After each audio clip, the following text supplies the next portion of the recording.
এখন শুধু বাংলাদেশে না, যেখানেই আমাদের বাঙালিরা আছি আমরা, সবখানেই যেন বয়ে বেড়াচ্ছে আমাদের পহেলা বৈশাখের একটা আমেজ। এখনকার ওয়েদার গুলাও একটু ঠান্ডা একটু গরম। এই ছুটির দিনগুলাতে আপনাদের প্রিয়জনদেরকে সাথে নিয়ে চলে যেতে পারেন। কোথায় যেতে পারেন বলেন তো? হ্যালো এভরিওয়ান, আসসালামু আলাইকুম। আশা করি সবাই ভালো আছেন। আজকে আমি চলে আসলাম ফিটাগড় সুইট এন্ড গ্রোসারিতে। ওপেনিং হয়েছে সপ্তাহখানেক আগে, কিন্তু আমার সময় স্বল্পতার জন্য যেতে পারিনি। সেখানের মধ্যে এই ফার্স্ট টাইম কোনো পিঠাগড় ফ্রেশ সব ধরনের মিষ্টি পিঠা এভরিথিং লাইক গ্রোসারি আইটেম কাপড় সবকিছুই একসাথে একই চাঁদের নিচে। ভাইরে ভাই বাবা যায়। এই যে দেখেন ফ্রিজের মধ্যে কত ধরনের মিষ্টি, আর সবগুলোই হচ্ছে আপুর হাতের, আমাদের বানু ফারহানা বানু আপুর হাতের বানানো। আর এই আপুটি ওনার নিজস্ব বিজনেসটা করছেন এই ফার্স্ট টাইমের জন্য, কিন্তু উনি অনেক দিন যাবত আমাদের মিশিগানের লোকাল যে গ্রোসারিগুলো আছে ওইগুলাতে সাপ্লাই দিয়ে যাইতেছেন। কিন্তু আপু কিন্তু মিশিগানের বিভিন্ন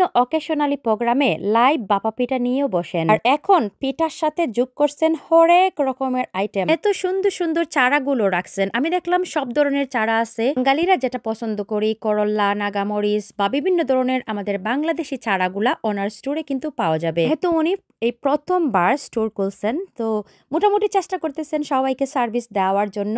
অনেক প্রোডাক্টই আস্তে আস্তে তুলতেছেন। সবাই গিয়ে আপুকে সাপোর্ট করব ওনার বিজনেসটাকে। আমিও আর দেরি না করে চলে গেলাম। আজকে শুধু খাবো আর খাবো। আসলে সত্যি বলতে ওনার ওখানে যাওয়ার পরে আপনার মুখে রুচি থাকুক কিংবা না থাকুক, খেতে হবে একদম ইচ্ছা মতো। একটা জিনিস এত তাড়াতাড়ি ওনার ওখানে এত লাইন ধরে গেছে কাস্টমারের। কোন ওয়েট করার পরে ফাইনালি আমার টার্নটা চলে আসছে। এই যে দেখেন আপু এখন একদম ইনস্ট্যান্ট লাইভ বাপা পিঠা বানাবেন। কিছুক্ষণের জন্য মনে হবে আপনি যেন নিজ দেশে ফিরে গেছেন। চোখের শান্তি মাঝে মাঝে মনের শান্তিরও কারণ হয়ে যায়। আমি এখন একটা একটা করে যা যা খাবো চুজ করতেছি আর একদিকে আপু বানিয়ে দিবেন। দুইটা একটা পিঠা খাওয়ার পরে কিন্তু দেখবেন আর খাওয়া যায় না। আর আপুর এখানে আপনি ভ্যারাইটি অফ পিঠা পেয়ে যাবেন, সাথে আরো কত কি, খালি দেখতে থাকেন। হাতে বানানো ঘিয়ের উপরে দেওয়া হবে পাটিসাপটা। ঘি থেকে শুরু করে সব কিছু নিজ হাতে তৈরি করা। বিশ্বাস করেন এত ভালো লাগছে। আমি যতক্ষণ ছিলাম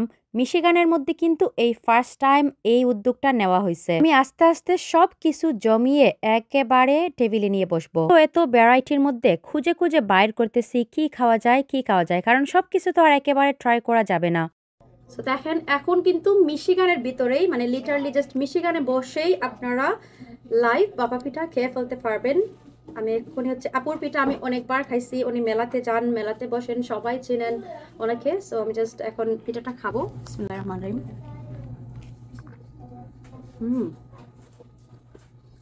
আপনারা কিন্তু যদি চান যে মানে বেশি করে গুড় দিবেন, বা যদি আপনাদের পছন্দ মতো চান সেটাও আপুকে বলতে পারেন, উনি ওভাবেই মেক করে দিবে।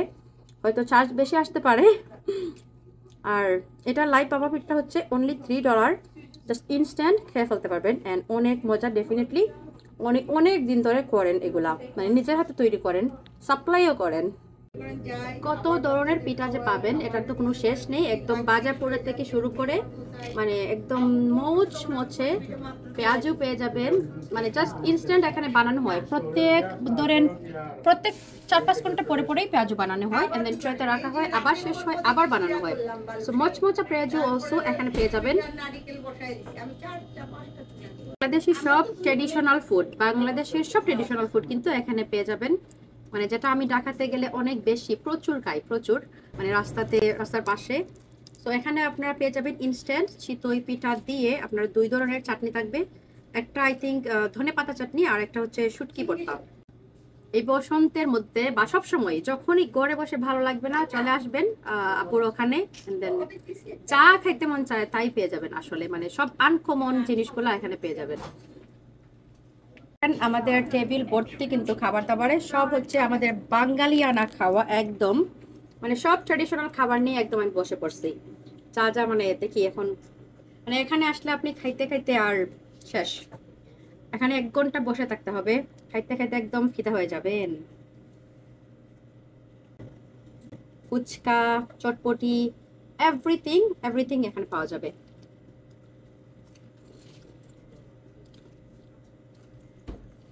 Don't miss the fuchka when you came here. খাওয়ার জন্য আমি জাস্ট লিটারলি নিউ ইয়র্কে চলে যাই। মানে প্রায় সময় দেখা যায় 6 মাস পরে পরে নিউ ইয়র্কে যাওয়া হয়। আর নিউ ইয়র্কের রাস্তার ভিতরে আমার এইভাবে মোমো খেতে অনেক ভালো লাগে। সো এখন থেকে মিশিগানেই সব পাওয়া যাবে, তাও এক ছাদের নিচে সবকিছু, এক ছাদের নিচে সবকিছু। এই নারিকেল পুরিটাও বেশ ক্রিস্পি ছিল। মোটামুটি সবকিছু একদম হাতের বানানো হয়, আপনার মনে হবে যেন ঘরে বসেই সবকিছু খাচ্ছেন। এটার নামটা ভুলে গেছি, কি যেন একটা সেমাই ছিল, একদম চিপ্পা থেকে বাইর করে আনছি। আর আমার কাছে না এটা খেতে বেশ ভালো লাগছে। সবকিছু জাল মিষ্টি ট্রাই করার পরে এই মানে এটা রসমালাইয়ের মতো, বাট কেন জানি না এটা আমার কাছে বেশ ভালো লাগছে। আমি একদম লাস্টের দিকে কয়েক টাইপের মিষ্টি ট্রাই করছি। প্রচুর পরিমাণে মিষ্টির আইটেম, মানে চুজ করাটাই হার্ড হয়ে যাবে যে আপনি কোনটা রেখে কোনটা খাবেন। তবে সাদা ট্রের মধ্যে যেটা সেমাই ছিল ওটা বেশ মজা ছিল।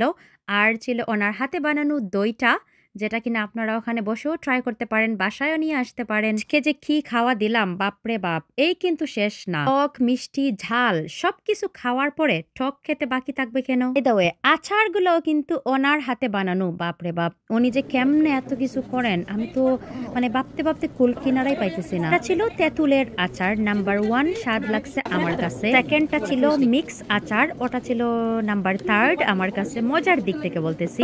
ছিল নাগা মরিচের আচার, এটা ছিল টেস্টের দিক থেকে আমার জিব্বার কথা বলতেছি নাম্বার 4। এত ঝাল না, খাওয়া যাবে। বোনা খিচুড়ির সাথে সেই।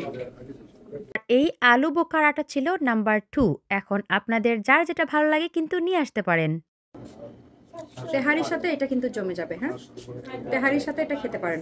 এন্ড লাস্টলি দিয়ে দিলাম এখানে কি কি পাওয়া যাচ্ছে আর কারা কারা ভিজিট করলেন।